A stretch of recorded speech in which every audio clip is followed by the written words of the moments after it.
All right, hello everyone. This is part 3 of chapter 7, Entropy. So let's get started.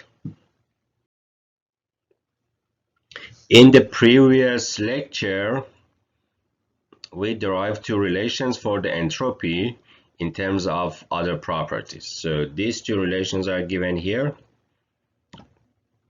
ds in terms of du, so ds is equal to du over t plus p dv over t. In terms of enthalpy, ds is equal to dH over t minus v dp over t. So these are differential equations or differential relations, so which are valid for any point. So for any state of the system, if we just push the system to go away from that equilibrium state, so we would see this relationship between how, for instance, S changes when U changes and V changes and so on. So we want to use these two important equations in order to find entropy change of liquids and solids, and then later for ideal gases. All right, so for liquids and solids, we are going to use the first relation. It's straightforward. So for liquids and solids, because they are incompressible, so as they they move from state 1 to state 2, their volume does not change. So dv is equal to 0 for the solids and liquids, therefore the second term will become 0. As a result, ds is only equal to du over t. And for solids and liquids, only one specific heat is defined, C, no Cp, Cv, they are equal and equal to C, and therefore ds is equal to C dt over T. That's very good. So now if we integrate, ds is equal to C dt over T. If we integrate, the left side will become the integral of ds, which is simply S, and since we are moving from state 1 to state 2, the change in the entropy becomes S2 minus S1. On the right side, if you integrate the right side, then we are going to have integral of C, which is a function of temperature in general, dt over T. So if we take average of Ct, for instance, because if, for instance, the temperature changes from T1 and T2, if we evaluate the average temperature, T1 plus T2 divided by 2, and we go ahead and use the average, or we go ahead and use the specific heat for that average temperature, that would be C average. Then it's a constant comes out of the integral, and we end up only with the integral of dt over t, which is equal to ln or ln or log of t2 over t1. So therefore this equation gives us a relationship for the entropy change in solids and liquids. The entropy change is therefore a function of temperature. So if the material changes from the temperature of the material increases from T1 to T2, its entropy increases from S1 to S2. So you see a close relationship between entropy and temperature. And as you remember, we said that usually processes occur in the direction of an increase in the entropy because of the presence of irreversibilities in the processes. So you could therefore conclude that in the world, in the universe, because many processes are being undertaken, so therefore entropy in the universe, or let's say on the Earth, planet Earth, is increasing. every second and every minute. So if entropy increases, then you can tell that, oh, temperature is also increases. So that's probably why we do see an increase in the temperature, like in a very small rate, but we do see a temperature change because we do see processes. So now the question is that, okay, so if is global warming, therefore just because of entropy generation on the earth, the answer is a little bit more complicated, because let's say if the population does not increase and if everything is done normally similar to before, then when entropy is generated, temperature increases, and then this temperature is given away to the outer space, because the earth is like in equilibrium with the outer space. However, if something changes, for instance, if the atmosphere cannot reject the excess heat, then the temperature may increase on the earth. Also, if the population increases, then more entropy will be generated because of the people who live on the earth, and therefore the temperature will increasingly increase, and then the equilibrium between the earth and the outer space will change. This also results in an increase in the earth temperature. So the bottom line is that with an increase in the population, entropy will increase and we see global warming. If we go ahead and alter the atmosphere by consuming like fossil fuels and add carbon to the atmosphere, we facilitate and speed up this global warming process, because we have altered the atmosphere and the heat cannot escape the atmosphere in order to keep a balance between the temperature of the earth and the solar radiation and so on. Okay, so that's the entropy change of liquids and solids, which is closely related to global warming. How about the entropy change of ideal gases? So in the case of ideal gases, so we're going to use both equations, both relations for ds. One is the first one, ds equal to du over t plus p dv over t. So that's the first TDS relation. And now we're going to use these equations for ideal gases. PV is equal to RT for ideal gases, du is equal to CV dt, and dH is equal to Cp dt. These are valid for ideal gases only. So now if we go ahead and take advantage of these relations, we can see some modifications and simplifications in the TDS relation. So instead of du, we substitute Cv dt, because du is equal to Cv dt. And then for the other part, P over T, we use the ideal gas law. PV is equal to RT, therefore P over T is equal to R over V. And the reason that we do this is because we want to simplify this relation. So now in this form, we only have R, which is a constant, and we do have only a variable V, a specific volume. Therefore, we can perform integration. So if we integrate S2 minus S1, the integrate of ds for an ideal gas is therefore equal to the integral of Cv, the specific volume at constant volume, dt over t. So this integral, well, we don't know the functionality of Cvt yet. The second part, the integral of R, so the integral of R dv over v,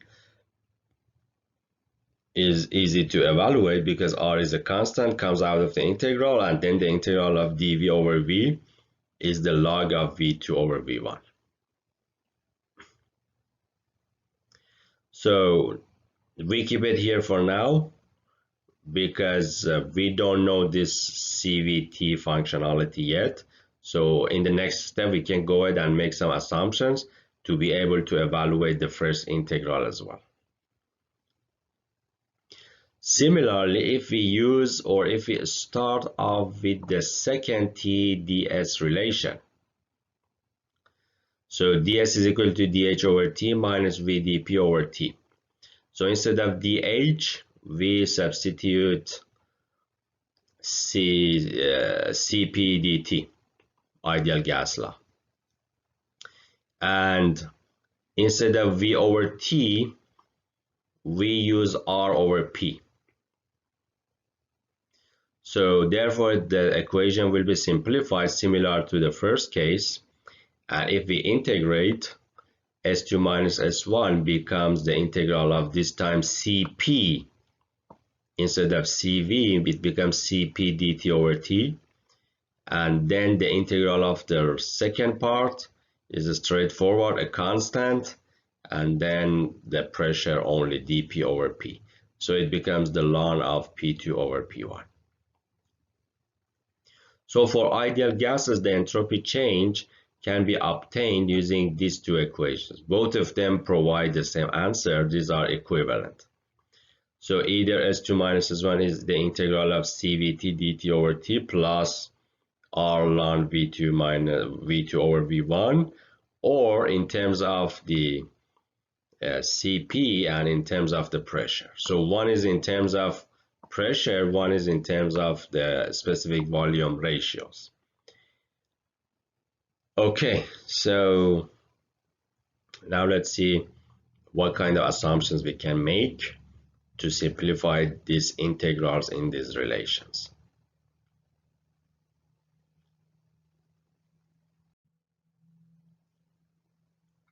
So the first strategy or approach is the approximate analysis. So we just found that S2 minus S1 is equal to these two terms. Now, in order to evaluate the integral, we assume that, or we use an average specific volume for CVT. Then it will come out of the integral, and then the rest of it would be the integral of dt over t, which is ln t2 over t1. So that's it. Now we do have a straightforward and simple equation. So now if we do know the change in the temperature between state 1 and 2 and the change in the specific volume, two properties. If we know how these two properties change, we can find the change in the entropy from state 1 to state 2. If we start off with the second relation that we found in the previous slide, then we use an average value for Cp. Then again, based on the same argument, it becomes Cp ln of T2 over T1. And then the second term was already straightforward.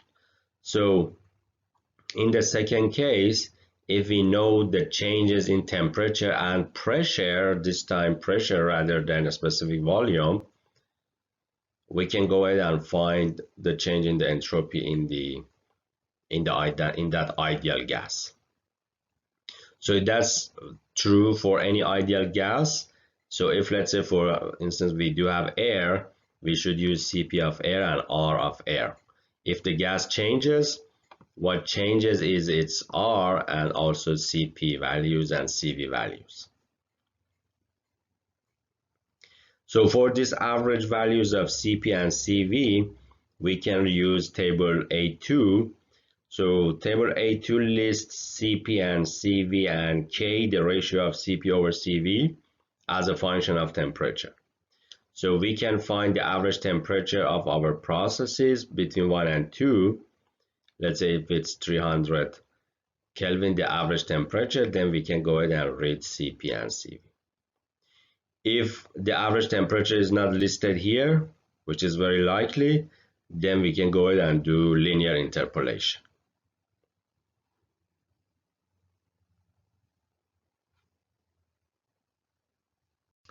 All right, so we talked about finding the entropy change using approximate analysis, CP average, CV average.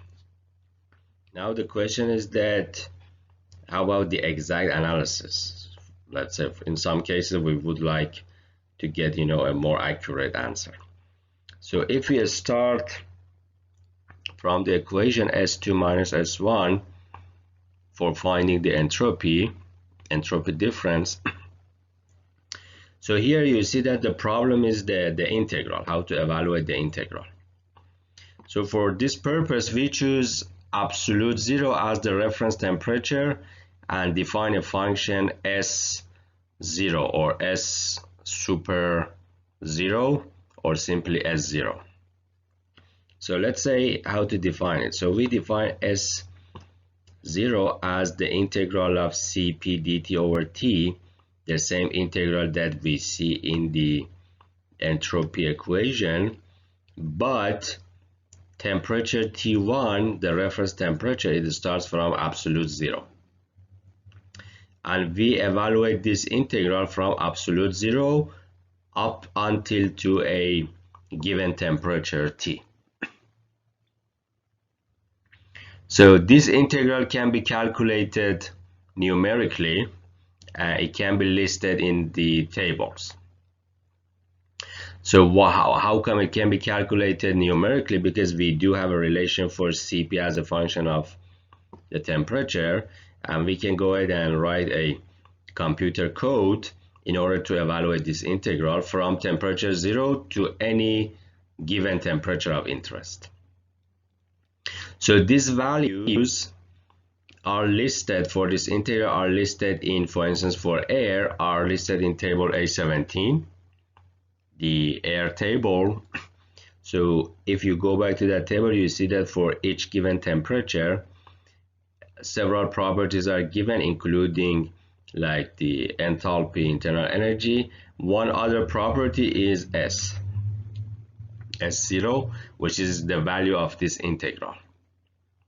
So this is good, because if we don't know this, then the integral appearing in the entropy change equation, so which is integral of Cp dt over T from T1 to T2, from the integral relations, it is equal to S02 minus S01, or S sub 2 super 0 minus S sub 1 super 0, or simply S20 minus S10.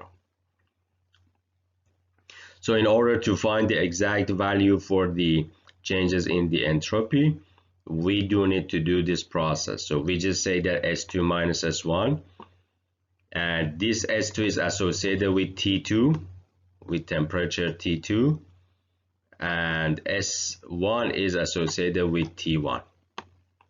So if we are told that what is the change of the entropy of a gas, of air, if the temperature changes from, let's say, 100 Kelvin to 200 Kelvin and pressure does not change.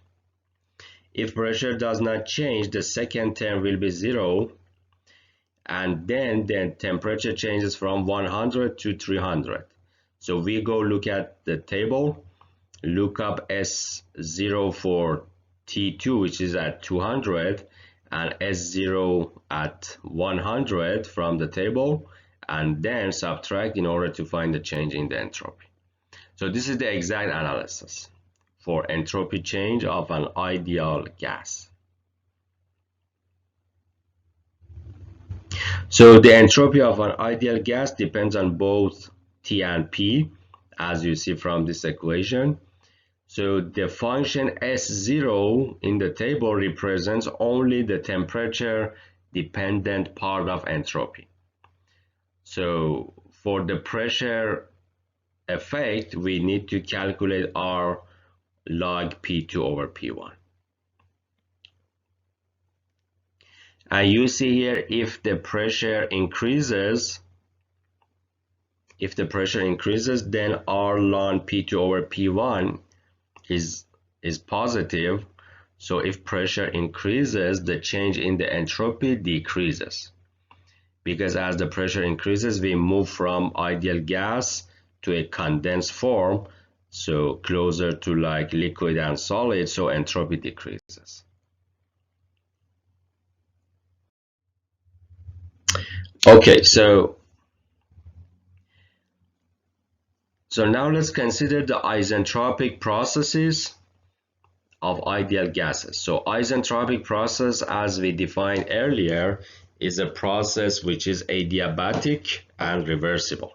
So it is isentropic, and therefore it means that entropy does not change if the process is adiabatic and reversible. So if we first, let's do the approximate analysis. So for the approximate analysis, entropy difference is equal to this equation that we've just found before. So we found two relations for entropy change of an ideal gas based on approximate analysis. So based on two relations, one in terms of specific volume, the other one in terms of pressure. So if the process is isentropic, means S2 minus S1 is equal to 0. So the right sides of these two equations therefore is equal to 0. So if we rearrange the right side, we can see that ln T2 over T1 is equal to minus R over CV log of V2 over V1. So using the log relations, we can simplify, then take exponential, and then, so first, if we move this coefficient here and bring it up here based on the log rules, so you can remove the coefficient and show it as the exponent of the log term. Then we have log T2 over T1 equal to natural log of V1 over V2 to this power, R over CV. So we can go ahead and further simplify this. From before, we know that for an ideal gas, Cp minus Cv is equal to R, the gas constant, and K is equal to Cp over Cv. So as a result, R over Cv, if you divide everything by a Cv here, you see that R over Cv is equal to K minus 1. So this exponent here, R over Cv, is equal to K minus 1. Now if you take exponential from both sides, so you see that T2 over T1 is equal to V1 over V2 to the power of R over Cv, which is equal to K minus 1. That generates this equation for us.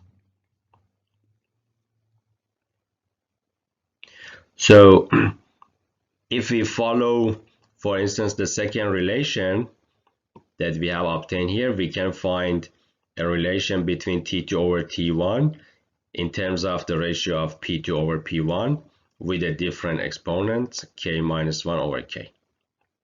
And if we combine these two, then we will see a relation between the ratios of pressures and specific volumes.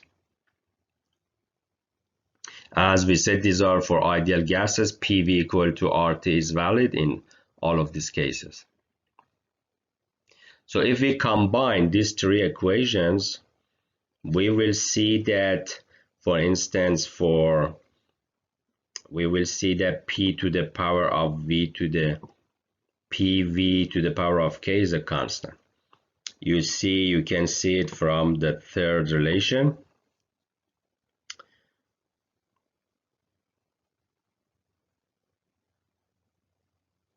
So from there, you see that pressure times volume to the power of K.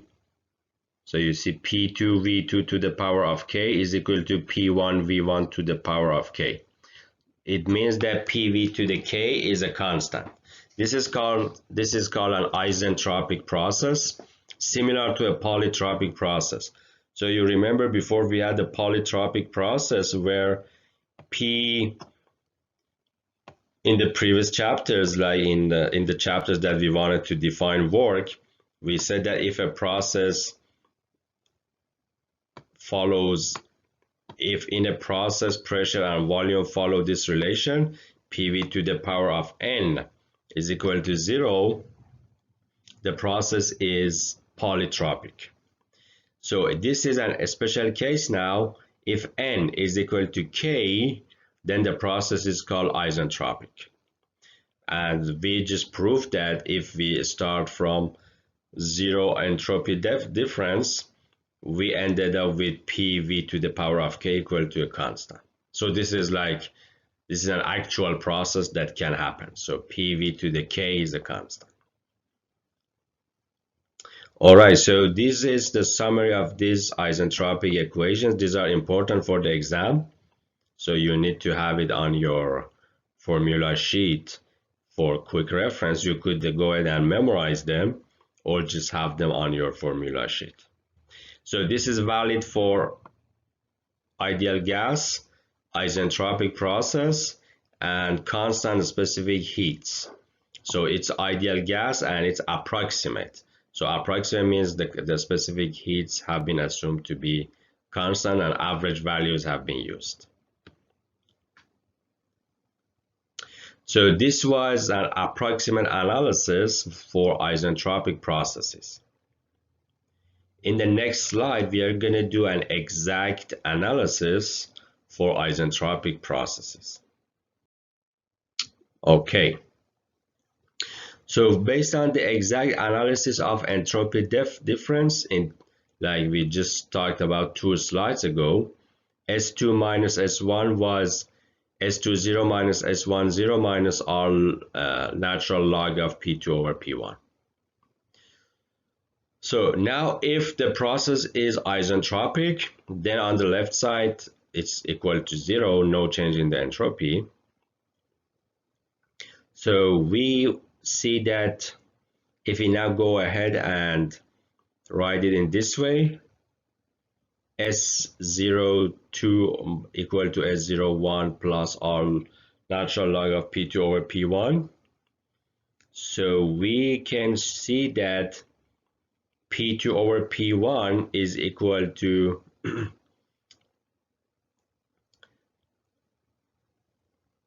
if we rearrange them, so we divide all terms by R and then move S01 to the other side and divide it by R and take exponential to get rid of the log. So we will see that P2 over P1 is equal to exponential of S20 over R over exponential of S10 over R.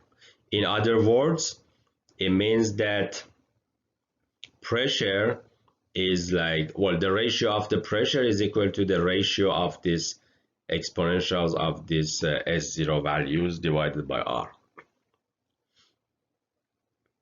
So now we go ahead and define a parameter or property. We call it relative pressure and relative specific volume. So if we show P2 over P1 at isentropic process as constant, we show it as PR2 over PR1. So it means that we call this term here in the numerator as reduced as relative pressure at condition at the state 2. So that's PR2. And then in the denominator is PR1. So in other words, we call exponential of S0 over R as the relative pressure PR. So if you remember from earlier chapters, we also had a reduced pressure and temperature and specific volume was with respect to the critical pressure, critical temperature, and so on.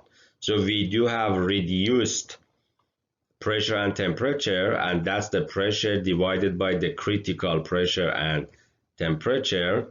And here it's not reduced pressure, it is relative pressure. PR, it's the exponential of S0 divided by R. So for instance, for an ideal gas, we already have S0 listed in the table. If we divide it by R, take exponential, that becomes the relative pressure. So if you look at table A17 for air, for a given temperature, we have enthalpy, internal energy, S0 that we talked about in the previous slide. And now you see that, oh, other properties are listed here that it's the first time that actually we talked about them. So this PR is the relative pressure.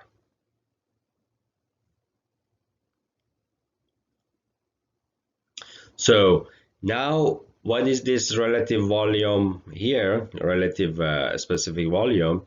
If we use the ideal gas law for a given mass, P1 V1 over T1 a constant, then we can show the ratio of the specific volumes. And if we rearrange them, show them in terms of T2 over T1, P1 over P2. For P1 over P2 is equal to PR1 over PR2. Therefore, V2 over V1 is equal to these terms, T2 over PR2 over T1 over PR1.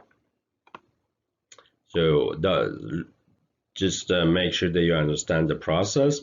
So as a result, we see that V2 over V1, so the ratio of the specific volume as the process moves from state 1, as we follow a process from point 1 to point 2, is equal to T2 over PR2. We just call it VR2, the relative specific volume. So therefore, for instance, if a gas temperature changes from, let's say, 200 to 210, we want to know what will happen to the ratio of the specific volume. So the ratio of the specific volume is simply equal to VR2 over VR1, and we can read them from the tables. The ratio of the pressures, if the temperature changes from 200 to 210, is equal to PR2 over PR1. So we can read the PR1 and PR2 from here. So this is for isentropic processes, and that's based on exact analysis. So because here we don't have to assume a constant or average specific heat. So this is just based on numerical integral, and it's most accurate.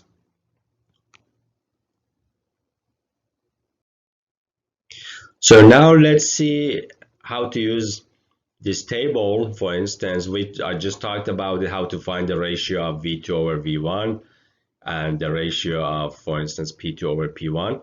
So this is some more elaboration using table A17. So first case, let's say we have an isentropic process, entropy constant. So this is a must. This analysis is valid only for isentropic processes. So let's say P1 and T1 is given, and P2 is also given. Now we want to find T2 for an ideal gas undergoing an isentropic process.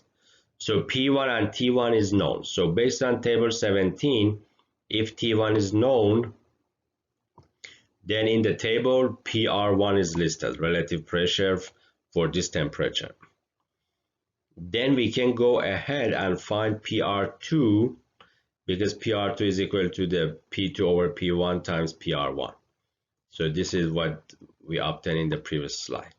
So therefore, since P1 is known and P2 is also known and PR1 is also known, therefore we can find PR2. So once PR2 is found from the table, we can find T2. There might be a need for interpolation to find the temperature associated with state 2. In another case, let's say what's given is a specific volume and temperature at state 1, V1, T1, and also V2 is given, a specific volume at state 2. We want to find the final temperature, T2. Okay, so again, since T1 is known, we can go ahead and write VR1 relative specific heat, sorry, relative specific volume, and then use this ratio from the previous slide and find VR2. Since V2 and V1 are known and VR1 is known, therefore we can find VR2, the relative specific volume at state 2, and we can go ahead and find the corresponding temperature, which is T2.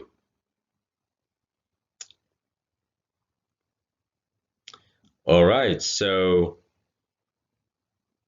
let's stop at this point, and then we will continue this chapter in a new lecture. Thank you for your attention.